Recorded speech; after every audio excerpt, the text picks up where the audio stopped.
फलटण नगरपालिका निवडणुकीच्या पार्श्वभूमीवर पुन्हा एकदा निंबाळकर विरुद्ध निंबाळकर लढत पाहायला मिळते। माजी सभापती रामराजे नाईक निंबाळकर आणि माजी खासदार रणजितसिंह नाईक निंबाळकर यांच्यातील वाद सर्वश्रुत आहे। अनेक वर्षांपासून हे दोघे एकमेकांचे कट्टर विरोधक आहेत। लोकसभा आणि विधानसभा निवडणुकीनंतर आता फलटण नगरपालिका निवडणुकीच्या पार्श्वभूमीवर पुन्हा एकदा हा सामना सुरू झालाय। कार्यक्रम माझं एक तेव्हाही मारणं होतं की तर नाव सुसाईड नोट मध्ये असेल। इतकं गलिच्छ राजकारण करणारी माणसं उघड्या चेहऱ्याने सशस्त्र चेहरा म्हणून या राज्यामध्ये वावरतात तरी कशी मला वाटतं। खोट्या तक्रारीला संधी देऊ नका आणि कोणी दबाव आणत असेल त्या दबावाला बळी पडू नका। रणजितसिंह नाईक निंबाळकर यांचा दुरान्वयानेही याच्याशी कुठलाही संबंध आलेला नाही। साताऱ्याच्या फलटण तालुक्याच्या राजकारणात राष्ट्रवादीचे ज्येष्ठ नेते रामराजे नाईक निंबाळकर आणि भाजपचे नेते रणजितसिंह नाईक निंबाळकर यांच्यातील वाद सर्वश्रुत आहे। या दोन्ही नेत्यांमध्ये विस्तवही जात नाही हा फलटणच्या राजकारणाचा इतिहास आहे। या ना त्या कारणाने नेहमीच दोन्ही नेते आमने सामने उभे ठाकत असतात। लोकसभा आणि विधानसभा निवडणुकीनंतर आता फलटण नगरपालिकेच्या निवडणुकीत हे दोन्ही नेते एकमेकांच्या विरोधात उभे ठाकले।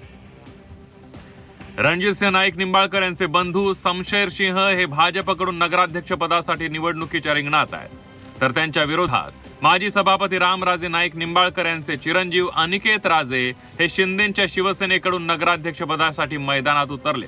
या प्रचारात रामराजे निंबाळकर यांनी महिला डॉक्टर आत्महत्या प्रकरणावरून रणजितसिंह नाईक निंबाळकर यांच्यावर जोरदार हल्लाबोल केला। कार्यक्रम माझं एक तेव्हाही मारणं होतं की तर नाव सुसाईड नोट मध्ये असेल, नाव घेतलं गेलं असेल तर कमीत कमी त्या माणसाच्या नावाची माणसं तरी त्यांनी पोलीस चौकीत स्टेटमेंट घ्यायला पाहिजे का नको? साधा विषय हो। जेव्हा बोलवलं जातं पोलीस चौकीत तर तुम्हाला वाटलं नका अटक करू, त्याच्यातनं बोलवलं गेलं नाही। रामराजे नाईक निंबाळकर यांचं राजकारण हे गलिच्छ असल्याचं म्हणत रणजितसिंह नाईक निंबाळकर यांनी रामराजेंवर पलटवार केला। महिलांच्या मार्फत षडयंत्र दिसले। सगळ्यांनी सीडी ऐकली ना, महिलेला पैसे देताना रामराजेंची ऐकली ना। इतकं गलिच्छ राजकारण करणारी माणसं उघड्या चेहऱ्याने सशस्त्र चेहरा म्हणून या राज्यामध्ये वावरतात तरी कशी मला वाटतं। माझ्या बाबतीत राजकारण केलं मी छोटंसं उदाहरण त्यासाठी सांगतो।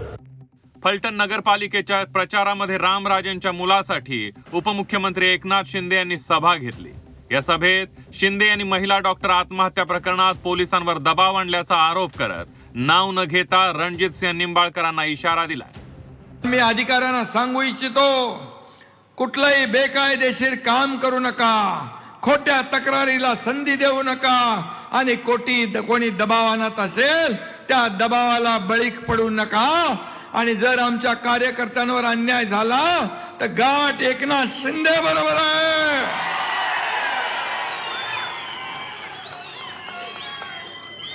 मग कोण काय काय करत होतं ते सगळं मला माहित आहे, कोणी काय काय केलंय तेही मला माहित आहे। तर दुसरीकडे रणजितसिंह निंबाळकरांच्या भावाच्या प्रचारासाठी खुद्द मुख्यमंत्र्यांनी फलटणमध्ये सभा घेतली आहे। यावेळी बोलताना डॉक्टर आत्महत्या प्रकरणात रणजितसिंह निंबाळकरांचा दुरान्वयही संबंध नसल्याचं मुख्यमंत्र्यांनी म्हटलंय। शेवटी तपास पूर्ण झाला आणि मी अतिशय स्पष्टपणे आपल्या सगळ्यांनी ऐकलं असेल, मी महाराष्ट्राच्या विधानसभेमध्ये तपासाची सगळी माहिती दिली। आज पुन्हा एकदा तुम्हाला सांगतो, रणजितसिंह नाईक निंबाळकर यांचा दुरान्वयानेही याच्याशी कुठलाही संबंध आलेला नाही। यामध्ये जे आरोपी आहेत 100% तपास पूर्ण झाला, सगळे पुरावे टेक्निकल पुरावे सगळे मिळालेले आहेत। आरोपींना कठोरात कठोर शिक्षा होईल। फलटणमधील पारंपरिक राजकीय विरोधक रामराजे निंबाळकर आणि रणजितसिंह नाईक निंबाळकर नगरपंचायतीच्या निवडणुकीत पुन्हा एकदा एकमेकांच्या समोर उभे ठाकले। आरोप प्रत्यारोपांच्या जोरदार फैरी सुरू आहे आणि त्यामुळे फलटण निवडणुकीकडे संपूर्ण राज्याचं लक्ष लागलंय। तुषार तपासे, झी 24 तास, सातारा।